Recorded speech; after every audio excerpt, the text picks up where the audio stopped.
Hey everybody, my name is Brandon. Welcome back to Cinefessions, where we talk all things media. And I'm back today with another stack of 9 DVDs that I picked up from Disc Replay as part of their buy 3, get 6 free sale. And they loaded up on some new ones. They must have bought somebody's collection, because I have a bunch of horror movies, I think a couple sci-fi, a western in here, just a lot of interesting things in today's video. At least I think they're interesting. I guess you can be the judge of that. But let's not waste any more time at all. Let's dive right into another stack of buy 3, get 6 free DVDs.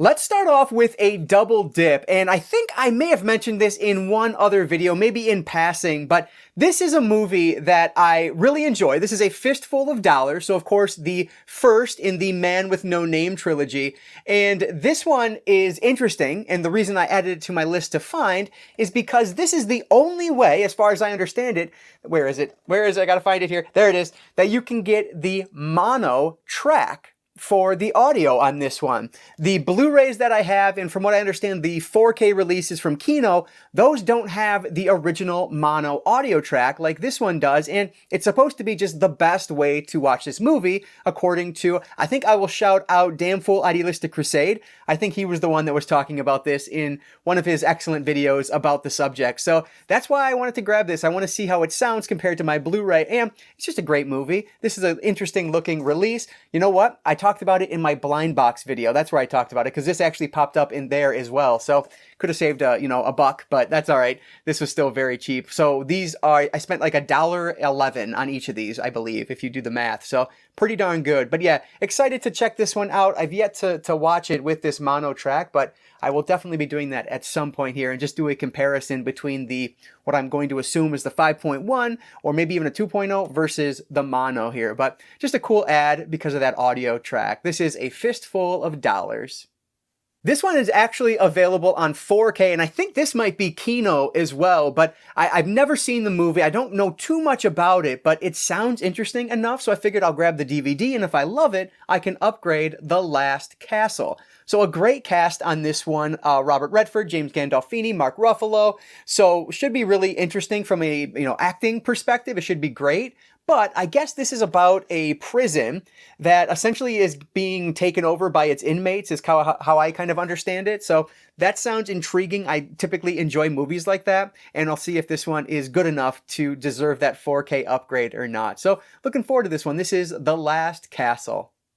This is a movie that I watched when I was way too young, and there's a scene in this, which if you've seen it, you probably know what I'm talking about, that has always stuck with me because it was so very disturbing. I watched this when it was either late elementary or early middle school. I was spending the night at my friend's house. We were in the basement, so parents had no idea what we were doing. We sure shouldn't have been watching Eye for an Eye with Sally Field and Donald Sutherland, Ed Harris in this one as well. But this is, from what I recall, again, really all I remember about it is that one scene in particular, because like I said, it was just disturbing, especially to someone at that age. I definitely shouldn't have been seeing it, but I remember that scene, and this is a thriller where I believe Sally Field's character is trying to get revenge for an assault that happens early on in the film. At least that's kind of what my brain is remembering from this one, but great cast on this. Should be an interesting rewatch when I get back to it. I'll see if I have PTSD from this one. But this is Eye for an Eye. If you guys caught my video on Tuesday where I talked about my most anticipated releases for March, I actually talked about Nicole Kidman in that one from Baby Girl. She's playing this like high-powered CEO who decides to have an affair with her much younger intern. Well, in the same vein of being a kind of sexy thriller, we have Birthday Girl. Nicole Kidman and Ben Chaplin in this one, and it just sounds interesting. It's supposed to be, like I said, just a kind of a thriller of some sort. It says a sexy ride. Nicole Kidman brings erotic heat to her role, so that's kind of why I'm comparing it to Baby Girl, because it's going to be kind of that same vein. So yeah, I'm intrigued. Hopefully this one will be good. I think this will fit nicely into the thriller category. Hopefully it's a good one. This is one that I'm interested in. If you know about it, let me know if this one is any good or not. This is Birthday Girl. I literally just realized that this is called Birthday Girl, and I was just talking about Baby Girl. I didn't even make that connection until right now. Anyway, let's move on. Getting into more of the genre picks, I guess thriller could technically be considered a genre film also. Frankly, a Western could be as well. But anyway, talking sci-fi, fantasy, horror, this falls into the sci-fi category. We have Brainstorm. And it says on the back here, it is a virtual storm of sci-fi excitement. So we have Christopher Walken, and this is actually Natalie Wood's last role, according to the back of the box here. And it just sounded interesting enough that I decided to pick it up, mostly just because it was a good cast and it's a sci-fi film.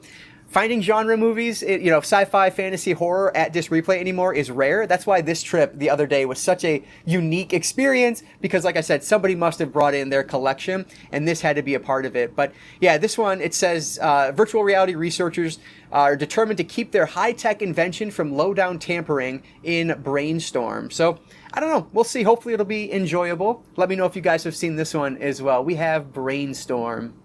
So the last four today are all horror movies, and they're all independent, lower-budget horror films, which is perfectly fine by me. This one here, it says on the front, Pride and Prejudice in Zombies meets 28 Days Later. Kind of odd there, but hey, do what you can to get some bigger names on your title. This is The Curse of Hobbs House. So of course, this is going to be a zombie movie, and I guess our main characters are coming back to the Hobbs house in order to claim their inheritance after a death in the family. They hate each other, so a fight breaks out, but then something bigger is going to take over, and that's going to be this zombie apocalypse of sorts, is my assumption here. So yeah, we'll see if this one is any good. I don't recognize any of the names involved in this one, but that's fine. Like I said, it's going to be an indie horror film, and hopefully it'll be an enjoyable one, especially with that tagline on the front, Pride and Prejudice in Zombies meets 28 Days Later. I mean, count me in. Sounds interesting. This is The Curse of Hobbs House. I'm intrigued about this one. I don't know if it's going to be any good or not, but it's a Swedish horror film. It's called The Evil Next Door. So I guess our main character is a new stepmom to the little boy here, and they live in this duplex with her husband, and once the husband leaves for work, they're going to start hearing weird sounds, and the little boy has some type of imaginary friend, or is he? I don't know, but I'm intrigued to find out. So yeah, we'll see if this one is any good. I don't have the highest hopes for this, but maybe because it's a Swedish horror film, it'll bring something unique to the table. I don't watch a ton of Swedish horror, so yeah, I'm looking forward to it and seeing if it's any good or not. This is The Evil Next Door.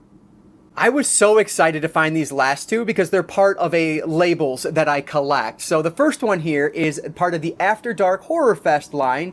This is Borderland. So this is a movie that I feel like I have seen this one. If not this one, there was another movie that's very similar in premise, but these three college students, or however many college students there are, yeah, three Texas University students, they travel down to Mexico and they are somehow pulled into this cult that is going to be crazy and mythological and just nuts. So sounds very intriguing and very familiar to another movie that I've seen. And frankly, maybe I'm thinking of Borderlands? No, that's the video game. I don't know. Whatever it is. This is one that sounds interesting, and it's part of the After Dark Horror Fest that I didn't own. Exceptionally rare to find one in the wild that I don't own. I feel like the ones I'm missing are just harder to come by because I never see them. But yeah, very happy when I came across this one. We have Borderland from the After Dark Horror Fest line. This last one is also from After Dark, but it's part of a line that I find is even harder to collect for. After they did the After Dark Horror Fest for a number of years, they started doing these here, After Dark Originals, and that's what this one is a part of. This is called The Task, and this is about a group of college students who are part of this reality game show, and things are going to take a weird turn from there. I mean, it sounds like something I will absolutely enjoy, but more importantly, it's part of the After Dark Originals line, and I would love to complete this at some point. I think it was maybe a year or two ago, I went through and wrote down all of the Horror Fest and Originals that I had in my collection, and so I need to update that because I would love to complete that at some point in my life here, but they're getting harder and harder to find. I almost never see After Dark Originals because my disc replay, as I talked about earlier, finding anything horror related is extremely rare nowadays. You have to get lucky like I did this time. And then Media Reload, which I go to sometimes, another local local-ish store, they don't even carry DVDs anymore. So it's getting harder and harder to find these, and you never see them crop up at the thrift store. At least I don't. But yeah, I definitely want to collect all of these, and this one just sounds really interesting. I've owned this one for a bit because I had the disc only of this, because when I worked at Family Video, whenever we would lose a box art or someone would take it, we would just sell the disc by itself. And so that's how I had some movies in my collection, and this is one of those. But I never actually sat down to watch it, but now I will do that, especially with the whole thing in my collection. But anyway, that's a lot of rambling for the task. Looking forward to checking this one out. And again, I want to collect all of these at some point. This is the After Dark Originals release of The Task. All right, so this was one of my most successful disc replay DVD visits that I've had in quite some time. I always like everything.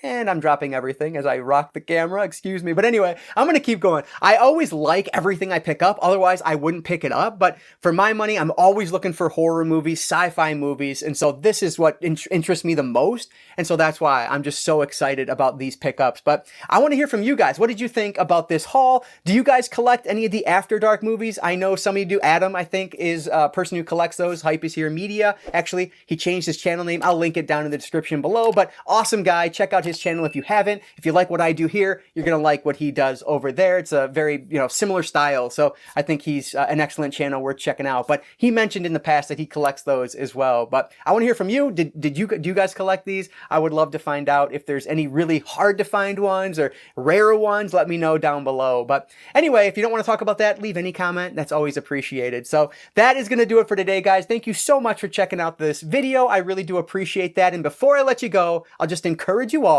to consume some media today. Thanks so much for watching, and I will catch you all next time.